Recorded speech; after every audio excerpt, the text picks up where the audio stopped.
Assalamualaikum, selamat malam. Waalaikumsalam. Iya, selamat malam, Mas. Halo Mbak, perkenalkan nama saya Sandi Aditya Hanafi, bisa dipanggil Sandi. Kalau boleh tahu, nama Mbaknya siapa, terus lebih nyaman dipanggil siapa? Oh iya, nama saya Detriana Wahyuningsih, Mas, tapi biasa dipanggil Detrie atau Detriana lah, sama aja. Oh ya baik Mbak Detri ya. Kegiatan sehari-hari apa Mbak? Bekerja sebagai apa? Saya kebetulan sebagai terapis anak berkebutuhan khusus, gitu. Oh jadi mengajar anak berkebutuhan khusus gitu ya, privat Iya, gitu ya. Oh, betul, betul, Mas. baik, sebelumnya saya berterima kasih sama Mbak Deti atas ketersediaannya dan kepercayaannya kepada saya sebagai konselor untuk melakukan konseling kali ini. Silakan Mbak Devi kalau mau menceritakan apapun tidak perlu khawatir karena saya pasti akan menjaga kerahasiaannya. Namun apabila nanti dalam cerita Mbak Devi terdapat informasi mengenai pihak ketiga seperti misal keluarga, teman, saudara, atau bahkan diri Mbak Devi sendiri yang dalam situasi terancam jiwanya, maka saya akan menginformasikan kepada atasan saya. Jadi apakah sampai di sini cukup jelas? Jelas, Mas, sudah cukup. Ya, Ya, baik. sudah jelas. Kalau begitu, jadi apa nih yang membuat Mbak Devi akhirnya memutuskan untuk melakukan konseling? Sebenarnya saya tuh kalau kemarin-kemarin tuh biasa aja ya menjalani apa pekerjaan ini tuh baik-baik saja. Cuman akhir-akhir ini saya tuh ada kendala kayak kendala ya kayak merasa nggak nyaman dan kesal gitu loh Mas sama eh, apa sih ya sama dengan orang tua dan pekerjaan saya ini gitu orang tua murid sih selebihnya. Oh, jadi Mbak Devi merasa kesal dengan orang tua siswa gitu ya? Kalau boleh tahu, kesal kenapa nih Mbak? Jadi kan gini kan pekerjaan saya itu kan mendampingi anak berkebutuhan khusus sehari-hari. Ya, Maksudnya kayak ya. kegiatan mengajar, terus bahkan untuk kegiatan kayak apa ya, kegiatan dia sehari-hari, maksudnya termasuk dengan perilakunya, termasuk dengan juga kemampuan dia untuk mandiri kayak gitu tuh loh. Terus uh, kemarin tuh kejadiannya ketika saya mengajarkan dia untuk mencoba untuk mandiri, untuk melakukan kegiatan sehari-hari itu sendiri, itu tuh anak ini tuh tantrum gitu loh, marah gitu. Sampai yang menurut saya agak kesulitan untuk mengendalikan gitu karena anak ini tuh gigit tangannya, marah-marah, pukul-pukul kepala, jedotin kepala ke tembok gitu dan saya bingung dong ini apa karena saya rasa apa yang saya berikan treatment saya itu sama aja gitu. Terus pas saya ngobrol-ngobrol ternyata orang tuanya tuh ngasih makan yang menurut saya itu tuh memang tidak boleh diberikan gitu loh. Jadi kayak Oh, gula, gitu. kayak permen kayak gitu tuh nggak boleh. Nah, katanya kemarin pas papanya pulang itu dia dibawain permen sama coklat itu terus ternyata itu jadi nah dari itu kayak apa sih anak-anak tuh jadi marah gitu loh Mas. Dia kesel gitu loh dari kenapa sih kok bisa kan harusnya kayak nggak perlu sampai Ya, ya, ya. dikasih tahu gitu maksudnya bisa lah tahu kalau anak-anak spesial tuh nggak boleh makan kayak gitu akhirnya kan jadi emosinya kan jadi meluap-meluap dan nggak bisa dikontrol gitu. Baik-baik, ya, ya saya cukup paham sama apa yang Mbak Devi sampaikan. Tapi mohon maaf sekali nih Mbak, saya merasa agak tidak nyaman karena kayaknya Mbak Devi malah justru melampiaskan emosinya ke saya gitu. Sorry, maaf mas, maaf ya saya kebawa emosi banget tuh soalnya Ya, saya ya, nggak nggak apa-apa. Jadi karena sikap orang tua siswa yang tidak menerapkan diet ke anaknya itu ya yang membuat Mbak Deti jadi kesal gitu ya. ya ya benar-benar harusnya memang diet sih mas betul banget. Hmm. Baik, saya rasa wajar sih apabila Mbak Deti merasa kesal sama orang tua siswa. Tentunya Mbak Deti yang lebih tahu tentang ilmunya gitu kan. Tapi apakah Mbak Deti sudah melakukan sesuatu nih untuk mengatasi masalah tersebut? Kejadiannya itu memang minggu awal-awal akhir minggu kemarin ya. Terus saya tuh kayak masih berkecamuk gitu loh Mas, bingung gitu mau Ya, mau ngomong nah gitu kayak bingung mau ngapain gitu buat ngasih tahu oh begitu. gitu. Baik, mungkin ketika saya nih pernah mengalami masalah seperti itu ya Mbak, walaupun mungkin masalahnya berbeda, tapi kurang lebih kondisinya sama lah. Saya mencoba berbicara baik-baik dengan orang yang membuat saya kesal. Biasanya saya mengungkapkan unek-unek saya dan dengan menjelaskan apa yang saya pikirkan dan saya rasakan, biasanya lawan bicara itu bisa mengerti, Mbak. Oke. Maksudnya kayak apakah saya tuh harus ketemu terus ngobrol sama orang tua murid gitu ya Mas ya? Atau gimana? Ya, menurut saya ada baiknya dicoba, Mbak. Mungkin kan orang tua siswa itu tidak menerapkan diet ke anaknya karena memang mereka kurang pengetahuan aja mungkin. Ah, ya bisa jadi sih Mas, karena kan biasanya kan kita interaksinya kan sama mamanya ya kan kemarin tuh. Terus kebetulan dia ngasih ini tuh papanya karena kan dari pulang dari Nah, luar gitu. ya, ya kan bisa jadi kan kalau ternyata cuma kurang pengetahuan saja. Jadi sekarang Mbak Desi udah tahu nih apa yang bisa dicoba untuk dilakukan lah. Jadi coba untuk bicara baik-baik sama orang tua siswa tersebut, sampaikan unek-unek dari Mbak Detri, terus ya saya yakin Mbak Detri bisa lah melakukan. Oh iya, saya akan coba sih Mas. Semoga aja ini bisa saya terapkan juga sama orang tua yang murid ini gitu. Boleh, boleh. Dulu sih saya melihat antusiasme terpancar dari wajah Mbak Detri. Wah, kayaknya Mbak Detri bakal bisa lah mengontrol situasi ini, ya kan? Betul Mas. Benar-benar saya ngerasa saya punya pikiran lagi, maksudnya kayak punya gambaran lah saya mau ngapain nih untuk ngobrol sama orang tuanya sih. Terima Baik, kasih loh Mas. jadi dari perbincangan kita awal tadi bisa saya simpulkan kalau Mbak Detri ini sedang mengalami masalah di pekerjaannya sebagai seorang terapis ABK, yaitu eh, bermasalah dengan orang tua siswa yang eh, terkesan mengujo anaknya dan tidak menerapkan diet kepada anaknya yang merupakan muridnya Mbak Detri itu kan. Jadi Mbak Detri ingin orang tua siswa itu biar menerapkan diet ke anaknya karena hal tersebut penting untuk menjaga stabilitas emosinya dari si anak. Dan hal tersebut yang akhirnya membuat Mbak Detri kesal, begitu ya? Iya Mas, betul, betul banget. Baik, sekarang kan Mbak Detri udah tahu apa yang harus dilakukan. Saya yakin nih pasti Mbak Detri bisa lah mengatasi masalah ini. Tetap semangat ya Mbak, dan yakin bahwa semua pasti akan menjadi lebih baik. Ya, baik Mas, terima kasih loh udah dikasih saran gitu. Ya, saya rasa konseling kali ini saya cukupkan. Saya berterima kasih karena Mbak Detri sudah meluangkan waktu untuk bercerita. Dan sebelum saya akhiri, apakah ada yang ingin Mbak Detri sampaikan lagi, hal-hal menarik apa yang mungkin Mbak Detri dapatkan dari konseling ini?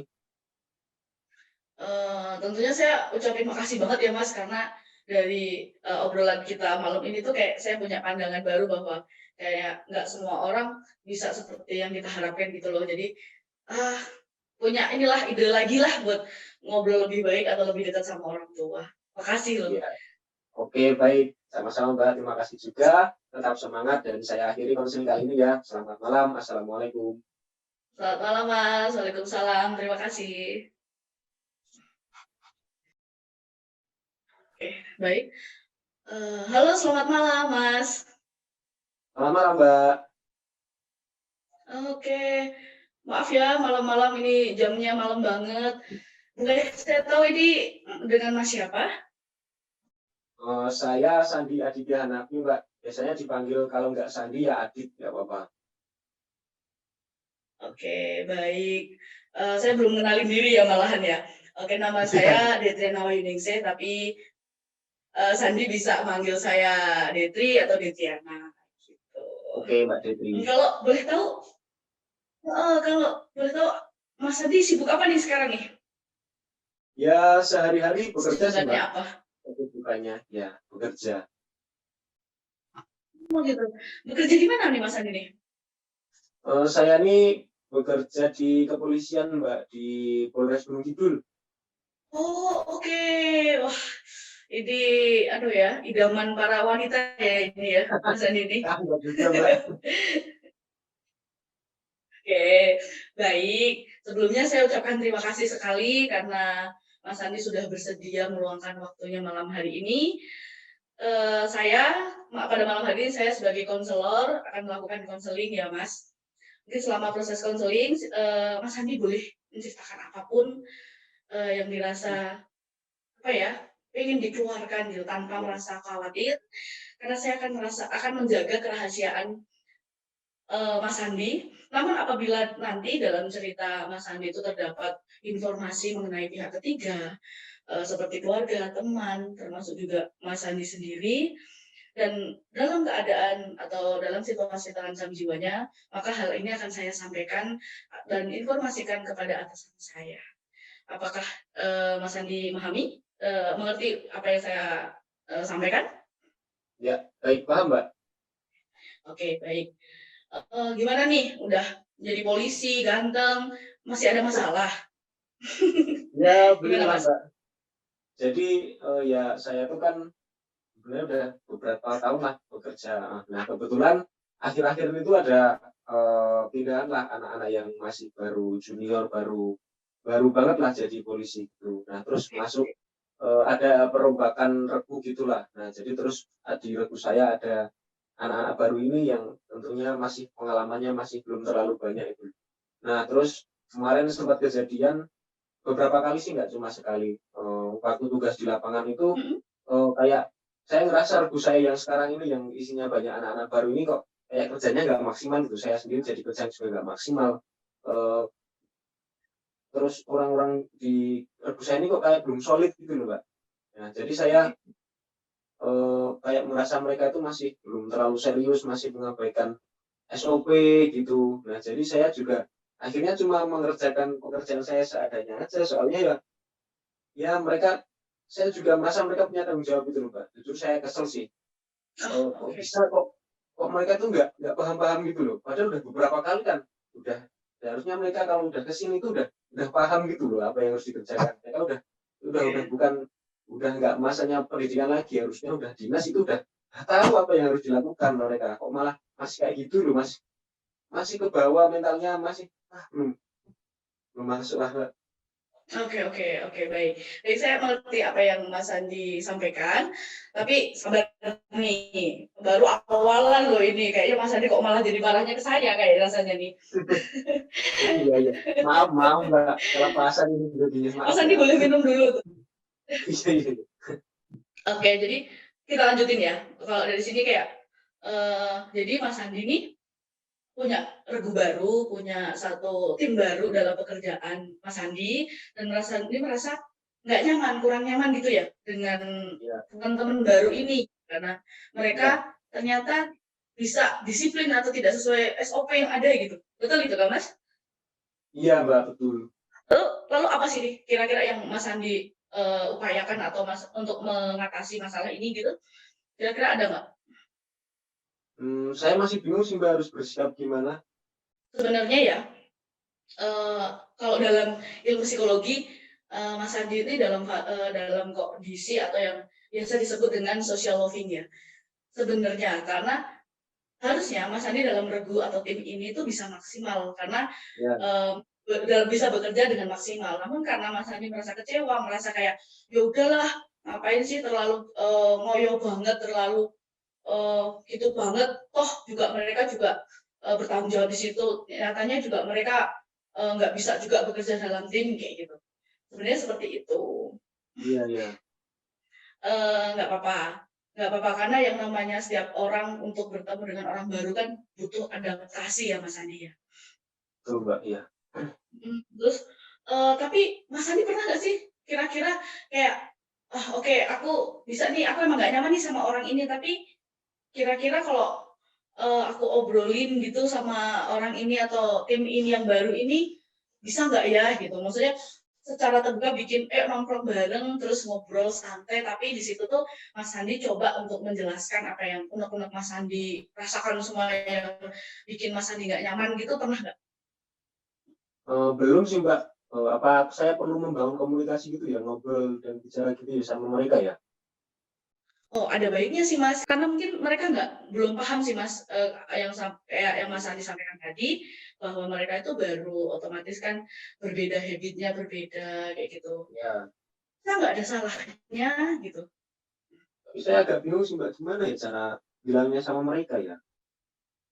Oh gitu, apa mau kita coba nih, saya ada gambaran sedikit, mungkin saya bisa ngasih sedikit pandangan baru gimana caranya ngobrol. Mungkin kita bikin role play ya. Saya sebagai teman Mas Andi gitu. Jadi Mas Oh Andi ya, bisa pun gitu. Gitu ya? baik. Oke. Oke, boleh.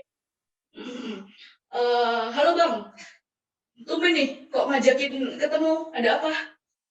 Oh, jadi gini, sebenarnya waktu kita tugas di lapangan beberapa waktu kemarin, berkali-kali kemarin tuh sebenarnya saya ada rasa ada yang ganjal di hati gitu. Oh, apa itu Bang? Oh, jadi gini ya, jujur waktu kita kemarin dinas di luar itu saya ngerasa agak nyaman lah, karena kalian itu kamu sama rekan-rekanmu itu cenderung banyak bercanda, terus kayak banyak mengabaikan SOP gitu loh.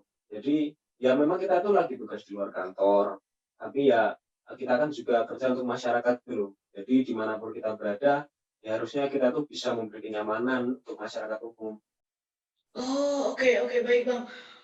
Saya minta maaf sekali ya Bang, karena saya tidak tahu nih, apa yang biasanya dilakukan di sini, karena jujur saya masih baru Bang. Jadi, mohon mohon bimbingannya. Mungkin kalau selanjutnya saya nggak akan lakukan lagi gitu. Saya akan bilang sama teman-teman juga bahwa, kami akan mengurangi bercanda kami akan lebih serius gitu Bang.